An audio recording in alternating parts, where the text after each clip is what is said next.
কাশ্মীরের নিয়ন্ত্রণ রেখায় আবারও গোলাগুলি করেছে ভারত ও পাকিস্তানের সেনারা। এদিকে ভারতের সামরিক অভিযান আসন্ন ধরেই প্রস্তুতি নিচ্ছে পাকিস্তান সেনাবাহিনী, সতর্ক করলেন প্রতিরক্ষামন্ত্রী খাজা আসিফ। পদত্যাগের ঘোষণা দিলেন ইসরায়েলের গোয়েন্দা সংস্থা শিনবেতের প্রধান।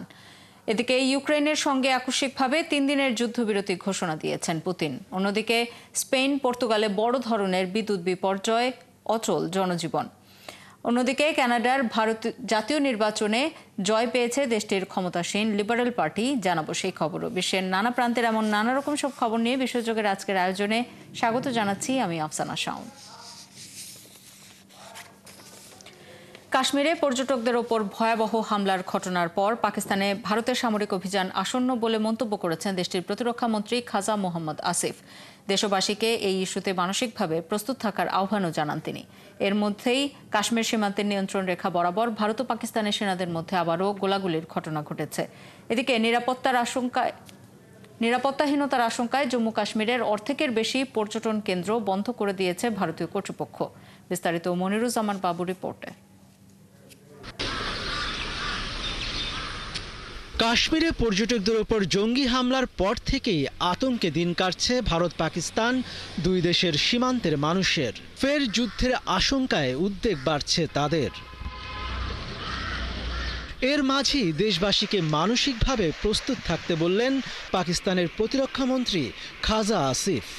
বার্তা সংস্থা রয়টার্সকে দেয়া একটি সাক্ষাৎকারে পাকিস্তানের প্রতিরক্ষামন্ত্রী বলেন, ভারত যে কোনো আগ্রাসী পদক্ষেপ নিলে তার জবাব দিতে প্রস্তুত আছে তার দেশ। আমরা আমাদের বাহিনীকে আরো শক্তিশালী করেছি, কারণ পাকিস্তানে ভারতের সামরিক অনুপ্রবেশ আসন্ন। এমন পরিস্থিতিতে কিছু কৌশলগত সিদ্ধান্ত নিতে হয়, আর সে সিদ্ধান্ত নেওয়া হয়েছে। এদিকে সিন্ধু পানি চুক্তির অধীনে পাকিস্তানের প্রাপ্য পানি সুরক্ষায় দেশটি প্রয়োজনীয় সব পদক্ষেপ নেবে বলে জানিয়েছেন পাকিস্তানের উপপ্রধানমন্ত্রী ও পররাষ্ট্রমন্ত্রী ইসহাক দার। তিনি বলেন, সিন্ধু পানি চুক্তি শুধু ভারত পাকিস্তান সম্পর্কের বিষয় নয়, এটি গোটা অঞ্চলের স্থিতিশীলতার জন্য অত্যন্ত গুরুত্বপূর্ণ। তবে ভারতের সাথে উত্তেজনা নয়, শান্তির পথে এগোতে চান সাবেক প্রধানমন্ত্রী নওয়াজ শরীফ। ভারতের সঙ্গে শান্তি ফেরাতে সব ধরনের কূটনৈতিক মাধ্যম ব্যবহারে পাকিস্তানের প্রধানমন্ত্রী শাহবাজ শরীফকে পরামর্শ দিয়েছেন বড় ভাই নওয়াজ। এদিকে সোমবার রাতেও পঞ্চমবারের মতো কাশ্মীর সীমান্তে ভারত ও পাকিস্তানের সেনাদের মধ্যে গোলাগুলি চলেছে। ভারতীয় সেনাবাহিনী জানিয়েছে, পাকিস্তান সেনারা বিনা উস্কানিতে এলওসি বরাবর কুপওয়ারা, বারমুল্লা ও আখনুর সেক্টরের বিপরীতে গুলি চালায়। অন্যদিকে পেহেলগামে হামলার পর জম্মু কাশ্মীর রাজ্য জুড়ে সন্ত্রাস বিরোধী অভিযান চলমান রেখেছে ভারত। অভিযানের সুবিধার্থে এবং পর্যটকদের নিরাপত্তাকে অগ্রাধিকার দিয়ে কাশ্মীরে অর্ধেকেরও বেশি পর্যটন কেন্দ্র সাময়িকভাবে বন্ধ ঘোষণা করেছে ভারতের কেন্দ্রীয় সরকার। মনিরুজ্জামান বাবু, ৭১। ভারত নিয়ন্ত্রিত কাশ্মীরের পেহেলগামে সন্ত্রাসী হামলার পর উস্কানিমূলক এবং সাম্প্রদায়িকভাবে সংবেদনশীল কন্টেন্ট ছড়ানোর অভিযোগে ভারতে 16টি পাকিস্তানি ইউটিউব চ্যানেল বন্ধ করে দেওয়া হয়েছে। সরকারি সূত্র অনুযায়ী গৃহ মন্ত্রণালয়ের সুপারিশে এই চ্যানেলগুলো বন্ধ করা হয়েছে। ভারতীয় সংবাদ মাধ্যম এনডিটিভির এক প্রতিবেদনে এই তথ্য জানানো হয়। প্রতিবেদনে বলা হয়েছে, বন্ধ হওয়া প্ল্যাটফর্মগুলোর মধ্যে রয়েছে সংবাদ মাধ্যম ডন, সামা টিভি, ARY নিউজ, বোল নিউজ, রাফতার, জিও নিউজ এবং শুনো নিউজের ইউটিউব চ্যানেল। এছাড়া দ্য পাকিস্তান রেফারেন্স, সামা স্পোর্টস, উজাইর ক্রিকেট এবং রাজিনামা ইউটিউব চ্যানেলগুলো বন্ধের তালিকায় আছে। এদিকে সংবাদ মাধ্যম বিবিসির বিরুদ্ধে একটি সতর্কবার্তা জারি করেছে ভারত সরকার। বিবিসি তাদের প্রতিবেদনে এক শিরোনামে লিখেছিল, কাশ্মীরে পর্যটকদের ওপর প্রাণঘাতী হামলার পর পাকিস্তান ভারতীয়দের ভিসা স্থগিত করেছে, যা সামাজিক মাধ্যমে ব্যাপক সমালোচনার জন্ম দেয়।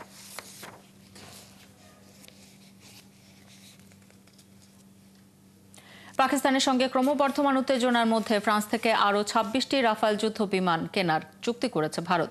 কয়েকশো কোটি ডলারের এই চুক্তিতে একক ও 2 আসনের যুদ্ধ বিমান রয়েছে। সোমবার এক বিবৃতিতে ভারতের প্রতিরক্ষা মন্ত্রণালয় এই তথ্য জানায়। ভারতের প্রতিরক্ষা মন্ত্রণালয় এক বিবৃতিতে বলেছে, ভারত ও ফ্রান্স সরকার 26টি রাফাল যুদ্ধ বিমান কেনা নিয়ে সরকারি পর্যায়ে একটি চুক্তি সই করেছে। এই 26টি যুদ্ধ বিমানের অর্থমূল্য প্রায় $740 কোটি।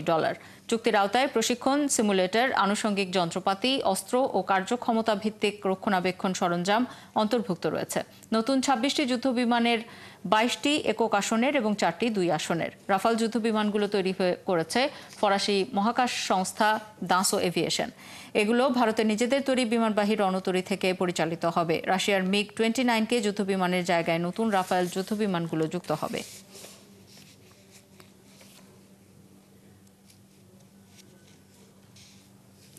$২০২৪ সালে বিশ্বজুড়ে সামরিক ব্যয়ের রেকর্ড পরিমাণ বেড়ে দাঁড়িয়েছে $2.7 trillion. Stockholm International Peace Research Institute সিপ্রির এক প্রতিবেদনে এই তথ্য জানানো হয়েছে। প্রতিবেদনে বলা হয়েছে, ইউক্রেন ও গাজা যুদ্ধসহ বৈশ্বিক উত্তেজনা বৃদ্ধির মধ্যেই সামরিক ব্যয়ে এই ঊর্ধ্বগতি দেখা গেছে। গবেষণা প্রতিষ্ঠানটি বলছে, ২০২৩ সালের তুলনায় ২০২৪ সালে বিশ্বজুড়ে সামরিক ব্যয় বেড়েছে ৯.৪%। সিপ্রির তথ্য অনুযায়ী ২০২৪ সালে ইউরোপীয় দেশগুলো সামরিক ব্যয় ১৭% বেড়েছে, যা শীতল যুদ্ধের সমাপ্তির পর সর্বোচ্চ। এদিকে রাশিয়ার সামরিক ব্যয় ২০২৪ সালে দাঁড়িয়েছে $১৪৯ বিলিয়ন, যা ২০২৩ সালের তুলনায় ৩৮% বেশি। এই খরচ দেশটির মোট জিডিপির ৭.১% এবং সরকারি ব্যয়ের ১৯%। অন্যদিকে ইউক্রেনের সামরিক ব্যয় বেড়ে $৬৪.৭ বিলিয়ন পৌঁছেছে, যা তাদের জিডিপির ৩৪%। পাকিস্তানের দক্ষিণ ওয়াজিরিস্তান অঞ্চলে স্থানীয় শান্তি কমিটির বৈঠক চলাকালে বিস্ফোরণের ঘটনায় অন্তত ৭ জন নিহত হয়েছে। এই ঘটনায় আহত হয়েছে আরও ১৬ জন। সোমবার বার্তা সংস্থা রয়টার্সের এক প্রতিবেদনে এই তথ্য জানানো হয়। প্রতিবেদনে বলা হয়েছে, বিস্ফোরণের ফলে ভবনের একটি অংশ ধসে পড়ে সেখানে সভা চলছিল। তবে এই হামলার পেছনে কে বা কারা রয়েছে তা এখনও জানা যায়নি। উদ্ধারকর্মীরা জানিয়েছেন, এই ঘটনায় আহতদের মধ্যে কয়েকজনের অবস্থা আশঙ্কাজনক এবং তাদের হাসপাতালে ভর্তি করা হয়েছে। এর আগে পাকিস্তানি তালিবানের শক্তিশালী ঘাঁটি ছিল এই এলাকা। যেখানে এই হামলা হয়েছে সেটি তালিবান বিরোধী শান্তি কমিটির অফিস এবং তারা পাকিস্তান সরকারপন্থী।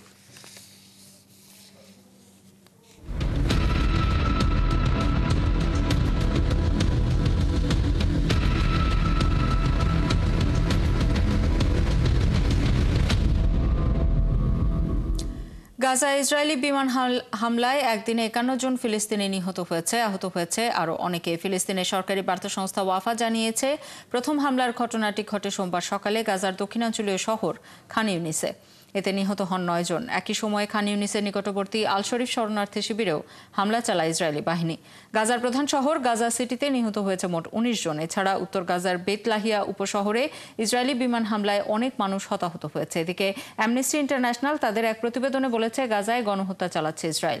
মার্কিন প্রেসিডেন্ট ডোনাল্ড ট্রাম্প গাজায় মানবাধিকারের ওপর আক্রমণের জন্য দায়ী বলে জানিয়েছে সংস্থাটি।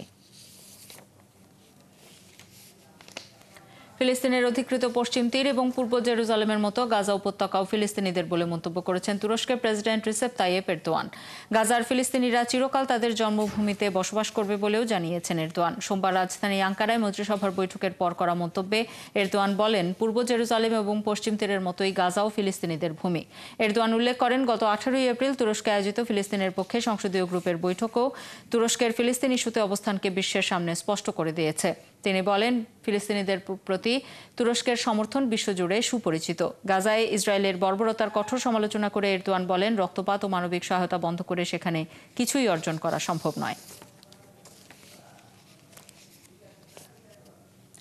পদত্যাগের ঘোষণা দিয়েছেন ইসরায়েলের অভ্যন্তরীণ গোয়েন্দা সংস্থা শিন বেতের প্রধান রোনেন বার। তিনি জানিয়েছেন, আগামী ১৫ই জুন পদত্যাগ করবেন তিনি। গত বেশ কয়েক মাস ধরে প্রধানমন্ত্রী বেনিয়ামিন নেতানিয়াহু এবং যুদ্ধকালীন মন্ত্রিসভার সঙ্গে দ্বন্দ্ব চলছিল শিন বেতের।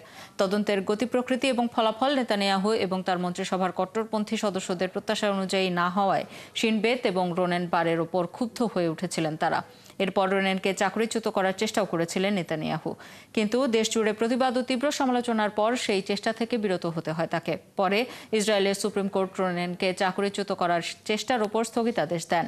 বিভিন্ন সূত্রে জানা গেছে, বিক্ষোভ প্রতিবাদ নস্যাৎ করতে রোনেনকে বিক্ষোভকারীদের মধ্যে গুপ্তচর নিয়োগের নির্দেশ দিয়েছিলেন নেতানিয়াহু, কিন্তু এই নির্দেশ প্রত্যাখ্যান করেন শিন বেত প্রধান। তারপর থেকেই নেতানিয়াহুর সঙ্গে দ্বন্দ্ব শুরু হয় তার।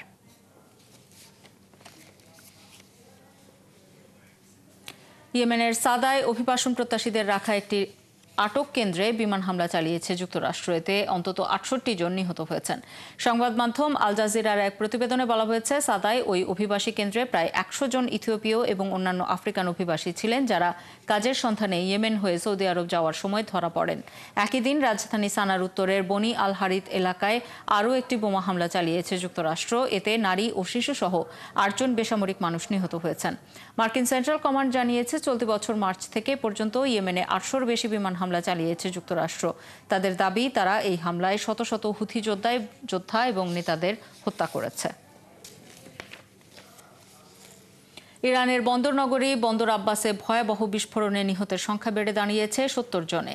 আহত হয়েছে ১২০০ জনেরও বেশি। দেশটির রাষ্ট্রীয় সংবাদ মাধ্যম এই তথ্য জানিয়েছে। বিস্ফোরণের ৪৮ ঘণ্টা পর আগুন নিয়ন্ত্রণে এসেছে বলে জানিয়েছেন ইরানি কর্মকর্তারা। যদিও ফায়ার সার্ভিস কর্মীরা এখনও আগুন নেভানোর কাজ চালিয়ে যাচ্ছেন। শনিবারের এই বিস্ফোরণ ঘটে বন্দরের শহীদ সেকশনে, যা ইরানের সবচেয়ে বড় কন্টেইনার কেন্দ্র। বিস্ফোরণের পর থেকে আগুন নিয়ন্ত্রণে আনার চেষ্টা চলছিল, তবে দমকা হাওয়া ও কন্টেইনারে থাকা দাহ্য পদার্থের কারণে মাঝে মাঝে নতুন করে আগুন ধরে যাচ্ছিল। হরমুজগান প্রদেশের গভর্নর জানিয়েছেন, বড় ধরনের আগুন নিয়ন্ত্রণে আনার পর উদ্ধার তৎপরতা চলছে। কন্টেইনারগুলো সরাতে ২ সপ্তাহ পর্যন্ত সময় লাগতে পারে। স্পেন এবং পর্তুগালে সোমবার বড় ধরনের বিদ্যুৎ বিপর্যয় দেখা দিয়েছে। এর ফলে সেখানকার লাখো মানুষ বিদ্যুৎবিহীন হয়ে পড়েছে। ফ্রান্সের কিছু অংশেও বিভ্রাট দেখা দিয়েছে বলে জানা গেছে। কর্তৃপক্ষ জানায়, স্পেন এবং পর্তুগালে এই বিদ্যুৎ বিভ্রাটের পেছনে সাইবার হামলা দায়ী বলে মনে করছেন তারা। পর্তুগালের প্রধানমন্ত্রী বলেছেন, সাইবার হামলার কোনো ইঙ্গিত এখনও তারা পাননি। স্প্যানিশ রেডিও স্টেশনগুলো জানিয়েছে, মাদ্রিদের আন্ডারগ্রাউন্ডের কিছু অংশ খালি করা হচ্ছে। পাশাপাশি মাদ্রিদ শহরের কেন্দ্রস্থলে ট্রাফিক সিগন্যাল বন্ধ হয়ে ব্যাপক যানজট তৈরি হয়েছে। এদিকে সংবাদ মাধ্যম বিবিসির এক প্রতিবেদনে বলা হয়েছে, সোমবার স্থানীয় সময় দুপুর থেকে স্পেনের পুরো জাতীয় বিদ্যুৎ গ্রিড বিচ্ছিন্ন হয়ে যায়। এছাড়া স্প্যানিশ গণমাধ্যমের প্রতিবেদনে বলা হয়, সেভিল, বার্সেলোনা এবং ভ্যালেন্সিয়ায় বিদ্যুৎ বিভ্রাটের শিকার হয়েছে।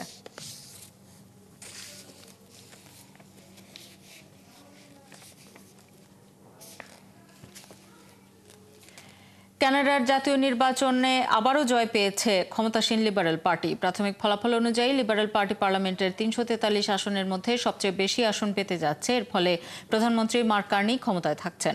তবে মার্ক কার্নি সংখ্যাগরিষ্ঠ সরকার গঠন করতে সক্ষম হবেন নাকি তাকে কোনো ছোট দলের সমর্থনের উপর নির্ভর করতে হবে, তা এখনই বলা যাচ্ছে না। মার্ক কার্নি আগে ব্যাংক অফ কানাডা এবং ব্যাংক অফ ইংল্যান্ডের গভর্নর ছিলেন এবং সম্প্রতি রাজনীতিতে সক্রিয় হয়েছেন এবং লিবারেলদের মধ্যমপন্থী অবস্থানকে সামনে এনে নেতৃত্ব দিচ্ছেন। এর আগে স্থানীয় সময় সোমবার জাতীয় নির্বাচনের ভোট শুরু হয়। কানাডার এই নির্বাচনকে অনেকেই সাম্প্রতিক সময়ের সবচেয়ে গুরুত্বপূর্ণ নির্বাচন হিসেবে দেখছেন। নির্বাচনের সময় যুক্তরাষ্ট্রের সঙ্গে চলমান ট্রেড ট্যারিফ, শুল্ক বৃদ্ধি এবং কৌশলগত হুমকি গুরুত্বপূর্ণ ইস্যু ছিল। আমিরাতে বাস করেন প্রায় ১২ লাখ বাংলাদেশি। ২০১২ সালে দেশটিতে বাংলাদেশি শ্রমিক ভিসা বন্ধ হয়। গেল কয়েক বছর দুবাই প্রদেশে ভিসা চালু থাকলেও বর্তমানে তা বন্ধ আছে। ভিসা স্থানান্তর না করতে পারায় বিপাকে আছেন বাংলাদেশিরা। সহকর্মী লুৎফর রহমানের তথ্য ও আমিনুল হকের ছবিতে বিস্তারিত। সংযুক্ত আরব আমিরাতে বর্তমানে ডিগ্রি পাস সনদ তথা দক্ষ শ্রমিকের ভিসা ছাড়া সাধারণ কোনো ভিসা নেই।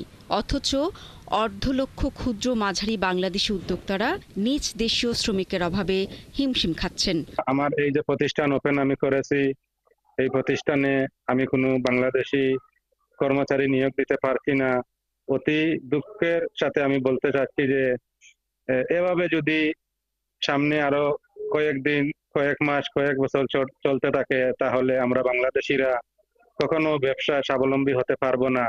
আরব জাতির কাছে আগর আতর ব্যবসা এবং বোরকা ব্যবসায় বাংলাদেশিদের জুড়ি নেই। তবে নিজ দেশের শ্রমিকের অভাবে এই শিল্পে ধস নামার আশঙ্কা দেখা দিয়েছে। আমাদের বাংলাদেশিরা এই পার্সোনাল ব্যবসার দিকে এগিয়ে আছে, সুতরাং আমাদের যে জিনিসটা সমস্যা দেখা দেয় বিশেষ করে সেই ক্ষেত্রে হচ্ছে আমাদের বাংলাদেশিদের ভিসা বন্ধ থাকার কারণে আমরা বাইরের দেশি এমপ্লয়ি সংগ্রহ করতে হয়। উল্টাল ইতে হইলে বাঙালির চাওয়ালা, বাঙালির খামওয়ালা, মোটামুটি ব্যবহারওয়ালা, সবটা তারা পালা বুঝিয়ে হওয়া। সমস্যাটা হইল গিয়ে বাংলাদেশ সবসময় আমরা মাল দিতাম পারি না, মানুষ না থাকার কারণে জনগণ সংকটে বর্তমানে আমরা ভোগান্তির মধ্যে আছি। জনগণ নাই। শুধু দেশ থেকে আসা শ্রমিক নয়, আমিরাতে বাস করা বাংলাদেশিরাও ভিসা স্থানান্তর করতে না পারায় বিপাকে রয়েছেন।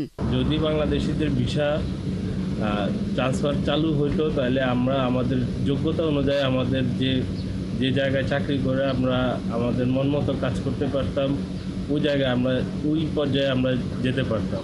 দেশের দ্বিতীয় বৃহত্তম শ্রমবাজার ধরে রাখতে কূটনৈতিক সম্পর্ক উন্নয়নে ভিসা চালুর দাবি জানিয়েছেন প্রবাসীরা। শারমিন শ্রাবণী, ৭১। এই ছিল আজকের আয়োজনে। কাল একই সময় আবারও হাজির হবে বিশ্বযোগ। চোখ রাখুন ৭১-এর ফেসবুক পেজে এবং সাবস্ক্রাইব করুন ৭১-এর ইউটিউব চ্যানেল। ৭১-এর সাথেই থাকুন।